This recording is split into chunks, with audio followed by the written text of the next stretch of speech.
नमस्कार। आज का विषय है ओम नाम की महिमा।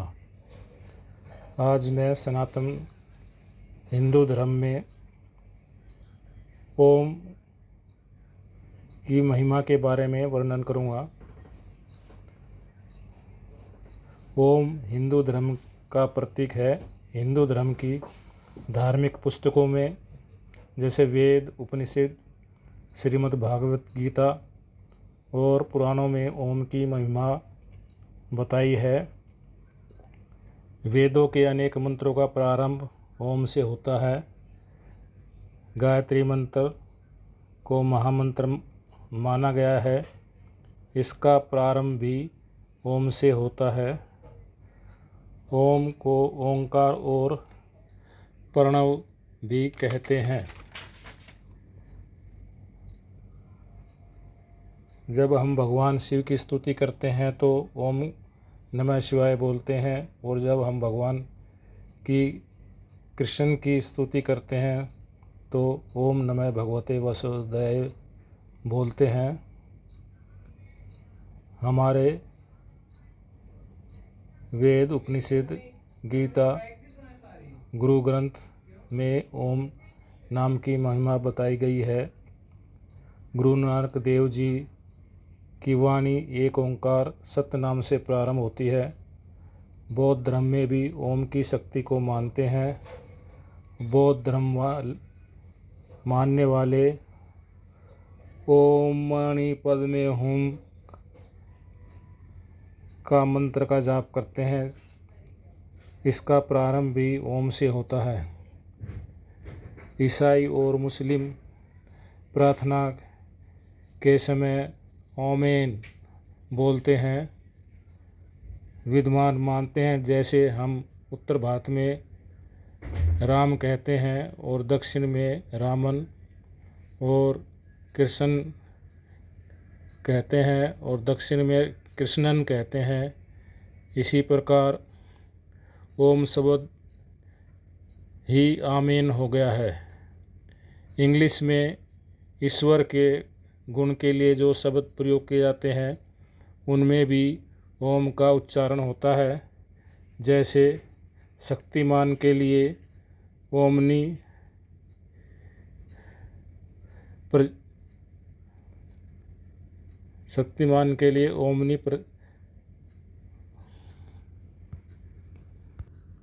ओमनीपोटेंट और ईश्वर सर्वत्र है, उसके लिए जो शब्द प्रयोग जाता है उसमें ओमनी प्रेजेंट, और ईश्वर में सभी शक्तियां हैं उसके लिए ओमनी पोटेंस।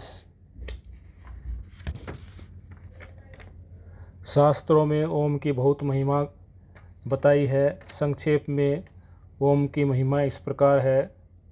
कठोपनिषद अध्याय 1 श्लोक नंबर 15 में लिखा है, सारे वेद जिस पद का वर्णन करते हैं, समस्त तपों को जिसकी प्राप्ति के साधक कहते हैं, जिसकी इच्छा में ब्रह्मचर्य का पालन करते हैं, वह पद संक्षेप में ओम है।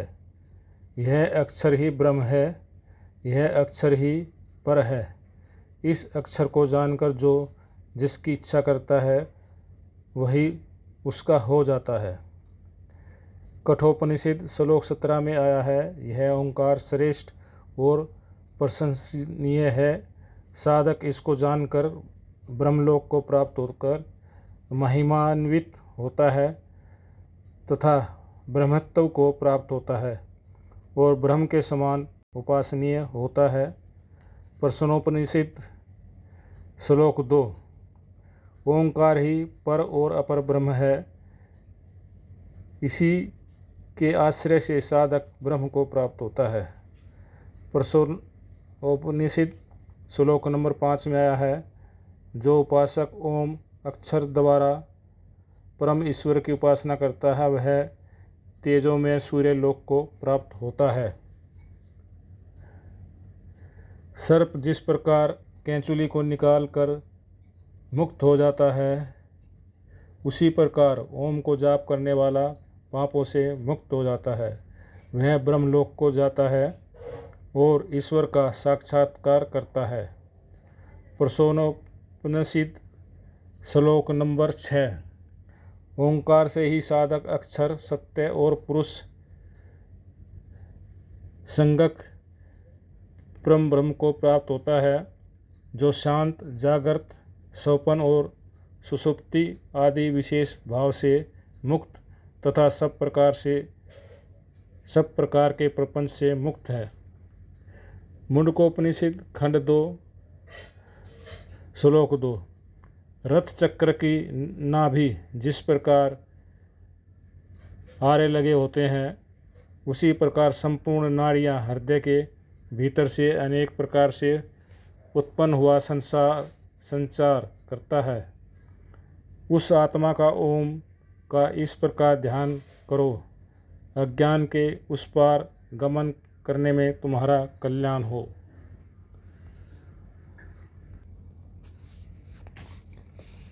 मांडूक्योपनिषद श्लोक 2 का अर्थ है, ओम यह अक्षर ही सब कुछ है। यह जो भूत, भविष्य और वर्तमान में उसी की व्याख्या है, इसलिए यह सब ओंकार ही है। इसके सिवा जो त्रिकाल बाधित वस्तु है, वह भी ओंकार ही है। मांडूक्योपनिषद में का अर्थ है, यह आत्मा अक्षर दृष्टि से ओंकार है। यह मात्राओं का विषय करके स्थित है। पद ही मात्रा है और मात्रा ही पद है। ये मात्रा अकार, उकार और मकार है। मांडूक्योपनिषद श्लोक नंबर 25 में बताया, चित्त को ओंकार में समाहित करें। ओंकार निर्भय ब्रह्मपद है। ओंकार में नित्य समाहित रहने वाले पुरुष को कहीं भी भय नहीं होता। मांडूक्योपनिषद श्लोक 27 का अर्थ है, प्रणव ही सबका आदि, मध्य और अंत है। प्रणव को इस प्रकार जानने के अनंतर तद्रूपता को प्राप्त हो जाता है। मांडूक्योपनिषद श्लोक में बताया है, प्रणव को ही सबके हृदय में स्थित ईश्वर जानो। इस प्रकार सर्वव्यापी इस ओंकार को जानकर बुद्धिमान पुरुष शोक नहीं करता। अध्याय 7 श्लोक 8 में भगवान की श्री कृष्ण कहते हैं, वैदिक मंत्रों में मैं ओंकार हूँ, प्रणव सर्वदेशु शब्द। अध्याय 8 श्लोक 22 में कहते हैं, जो वेदों के ज्ञाता हैं, जो ओंकार का उच्चारण करते हैं, जो संन्यासाश्रम के बड़े बड़े मुनि हैं, वे ब्रह्म में प्रवेश करते हैं।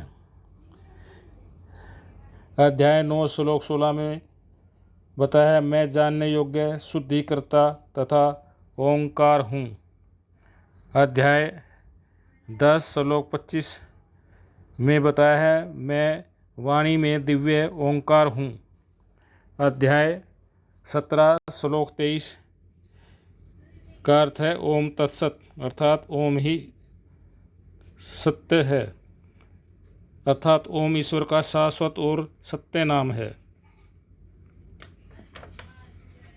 अध्याय 17 श्लोक में बताया है,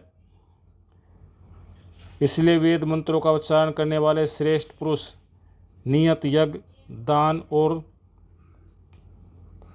तप रूप क्रियाएं सदा ओम इस परमात्मा के नाम के उच्चारण करके ही प्रारंभ करते हैं। ओम तत्सत।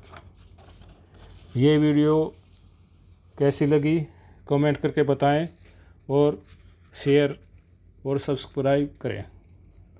धन्यवाद।